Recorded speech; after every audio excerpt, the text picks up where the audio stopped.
அதுக்கு பிறகுதான் time, space, matter ஒவ்வொன்னா ஷேப் ஆகுது. நட்சத்திரங்கள் உடனே உருவாகல, அதுக்கு மில்லியன்ஸ் ஆஃப் இயர்ஸ் எடுத்தது. பூமி உருவாகிறதுக்கு பில்லியன்ஸ் ஆஃப் இயர்ஸ் எடுத்தது. அந்த காலத்துல அட்மாஸ்பியர் டெவலப் ஆகுது, ஓஷன்ஸ் செட்டில் ஆகுது, லேண்ட் ஸ்லோலி எமர்ஜ் ஆகுது. லைஃப்யும் சடனா ஸ்டார்ட் ஆகல. முதலில் சிம்பிள் லைஃப், அப்புறம் காம்ப்ளெக்ஸ் லைஃப், அப்புறம் கான்ஷியஸ் லைஃப். சயின்ஸ் சொல்ற ஒரு கிளியர் மெசேஜ் இருக்கு. கிரியேஷன் மேஜிக் ட்ரிக் மாதிரி ஒரே செகண்ட்ல நடந்தது இல்ல. அது ஸ்லோ, ஸ்டேஜ்ட், ப்ராக்ரெசிவ் ப்ராசஸ். அதனால்தான் சயின்ஸ் ஜெனசிஸ்க்கு ஆப்போசிட்டா இல்ல, அது ஜெனசிஸ்க்கு இன்சைட் எக்ஸ்பிளனேஷன் மாதிரி. பைபிள் சொல்றது யார், சயின்ஸ் சொல்றது எப்படி. இப்போ முக்கியமான கேள்வி இதுதான். அப்போ ஜெனசிஸ் சொல்ற நாள் உண்மையில எவ்வளவு நீளம்? பைபிள் இதுக்கான எக்ஸாக்ட் நம்பர் சொல்லல, ஆனா ஒரு டைரக்ஷன் மட்டும் கிளியர்லி கொடுக்குது. 2 Peter 3:8 இப்படின்னு எழுதி இருக்குது. கர்த்தருக்கு ஒரு நாள் 1000 ஆண்டுகள் போல, 1000 ஆண்டுகள் ஒரு நாள் போல. இதோட மீனிங் என்ன? இது மேத் ஃபார்முலா இல்ல. ஒரு நாள் ஷை 1000 இயர்ஸ்ன்னு கால்குலேட் பண்ண சொல்ற வேர்ஸ் இல்ல. இதோட மெசேஜ் இதுதான். காட் டைம் ஹியூமன் கிளாக்ல அளக்க முடியாது.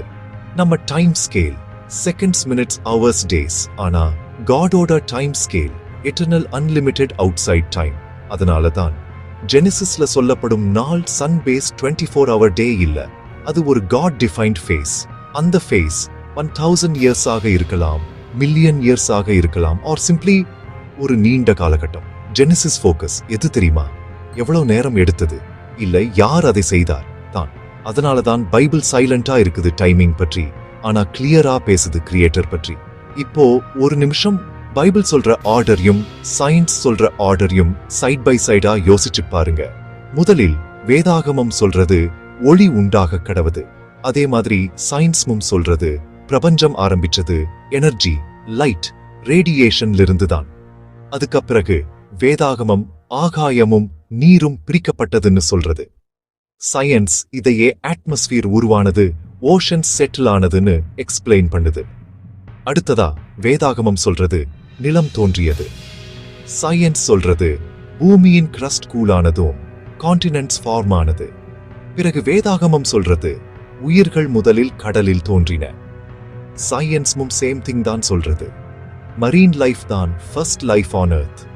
கடைசியாக வேதாகமம் சொல்றது மனிதன். சயின்ஸும் கன்ஃபார்ம் பண்ணுது ஹியூமன் பீயிங்ஸ் தான் லேட்டஸ்ட் அரைவல். இதெல்லாம் பார்த்தா ஒரு விஷயம் கிளியரா தெரியும். Sequence same,